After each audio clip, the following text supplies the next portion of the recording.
FAI TV, la suite du bilan 2012 avec à la 5e place Mercedes, Grand Prix, Mercedes AMG, Mercedes on ne sait plus comment on doit les appeler, mais enfin on parlait de maison mère tout à l'heure à propos de McLaren dans le sens affectif pour Hamilton. La vraie maison mère c'est évidemment le constructeur, Daimler-Benz, Mercedes-Benz, même si est-ce qu'ils n'ont pas acheté un chat dans un sac quelque part en reprenant le Grand Prix, mon cher Steve? En tout cas, c'est la déception de l'année parce que ils avaient Schumi et un très bon pilote, Nico Rosberg. Et Schumi, bon, on aurait pu espérer qu'il nous gratifie quand même de quelques podiums, voire d'une victoire. Mercedes n'était pas du tout compétitif et c'est incompréhensible parce qu'on a Ross Brown, Bob Bell, Geoff Willis, Aldo Costa. Enfin, avec un groupe pareil, normalement, il faut pondre une bonne voiture. Et là, ils n'ont pas réussi, clairement. Et c'est très très dommage parce que apparemment, ils ont tous les ingrédients. Maintenant, bon, espérons que l'année prochaine, ils arriveront à faire une bonne auto pour Hamilton. Abondance de biens, Greg. C'est peut-être le problème de Mercedes. Ils ont peut-être trop de cerveau, justement. Ils ne savent pas dans quelle direction. Ils ont 4, 5 directeurs techniques et ils ne savent pas, enfin, qui ont été précédemment directeurs techniques, ils ne savent peut-être pas.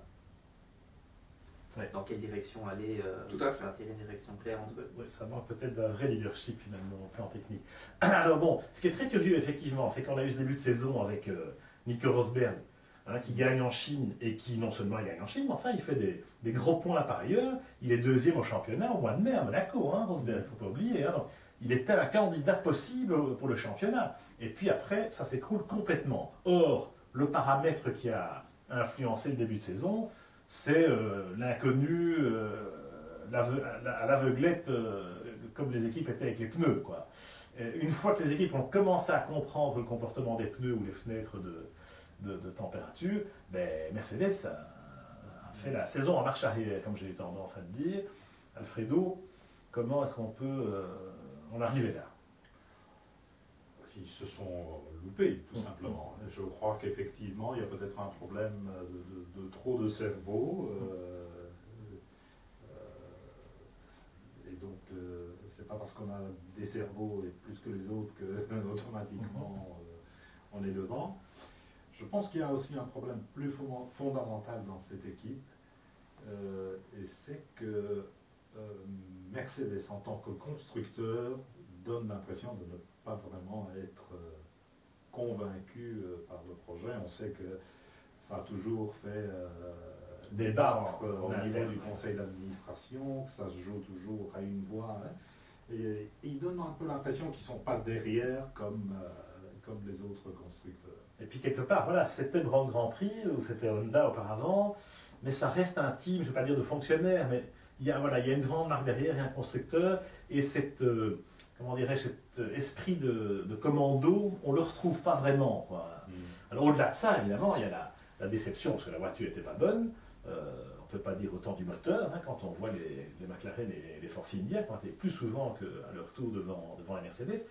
Et puis bon, les pilotes quand même. Alors, Michael Schumacher, Greg, on sait que tu es un fan, naturellement, tu es de la génération qui n'a pas connu autre chose que Schumacher, le pauvre. Il fait quand même une plus belle troisième saison que les deux précédentes en performance pure. Oui, tout à fait. Et puis on oublie surtout, souvent, c'est lui qui a signé la pole position à Monaco, et sans sa finalité, il a fait écoper. Il aurait pu gagner ce Grand Prix-là. Il aurait même probablement remporté le Grand Prix de Monaco. Donc, mais oui, à qui la faute? Pourquoi est-ce qu'il perd la pole? Parce qu'il a fait l'idiot la semaine précédente. Et ça, c'est un peu aussi la marque de fabrique de Schum. C'est qu'à 43 ans, après 20 saisons de F1, il fait encore, j'ai presque envie de dire, des erreurs de débutant. Oui, et ça c'est le problème avec Schum, c'est qu'effectivement Schum a fait sa meilleure saison depuis son retour, mais on n'a jamais retrouvé le Schum dominateur de sa première carrière. Et donc, à un certain moment, il devait se rendre à l'évidence qu'il fallait tirer sa révérence. Et d'un autre côté, il y a Nico Rosberg qui est un talent gâché apparemment, parce que quand la voiture marche convenablement, il ramène des grands résultats. Il gagne le Grand Prix de Chine. Après, la voiture, le développement s'arrête apparemment, et Nico Rosberg sombre avec tout le monde. Et c'est très dommage parce que c'est un garçon très talentueux. Michael, Alfredo, tu penses que il n'avait pas les outils pour briller comme avant, ou bien finalement il y a quand même l'âge qui joue un rôle inévitable. Je crois qu'il y avait effectivement un problème d'âge, de motivation, peut-être pas de motivation, mais de rendement. Ce retour n'a pas été un succès. Et moi, personnellement, je pense qu'il aurait mieux fait de rester là où il était. Et cette année, il y a quand même eu des boucles assez monumentales. Ouais. Et puis de nouveau, cette sortie qui est qui malheureusement...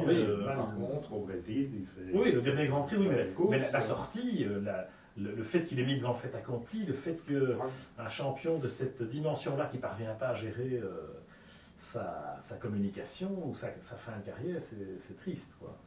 Oui, c'est très triste parce qu'il méritait mieux, c'est un immense champion, 91 victoires, 7 titres.